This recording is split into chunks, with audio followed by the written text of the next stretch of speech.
Need to replace the temperature sensor in your Pitboss Austin XL? Some folks call it the RTD probe or the grill probe. Same part. Today we're swapping it for a brand new one. Walked in clean technical diagrams to see the repair from angles that are hard to catch on camera. It's an easy job. About 30 minutes with a Phillips screwdriver and some tape for labels. Let's get into it. Step 1. Find the probe. But first, pull the plug, dial 2 off, and everything cool. Then, we can work. Open the barrel lid and look at the rear wall. Down low, the temperature probe is the small, vertical piece of stainless steel standing off the wall.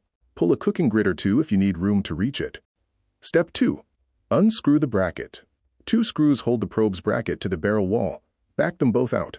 Let the probe hang free on its wire. Don't yank it yet.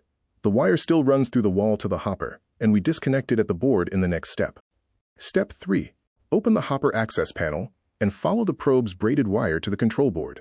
Pull its spade connectors off, note the route the wire takes, a photo helps, and draw the old probe and wire out. Step 4. Route the new probe's wire along the same path, land the spades on the board, and screw the bracket back to the wall. Keep the wire in a big, loose coil. The manual warns that kinks and folds are what kill these probes. Time to prove it. Plug in and press power. The screen should read a believable ambient temperature and no ER1 error, which is the board telling you the probe wire isn't connected. Run a startup, set a temperature, and watch it climb and settle near the set point. Then wipe the probe clean. The manual wants it cleaned every 2 to 3 sessions anyway. Pass all 4, and this repair is finished.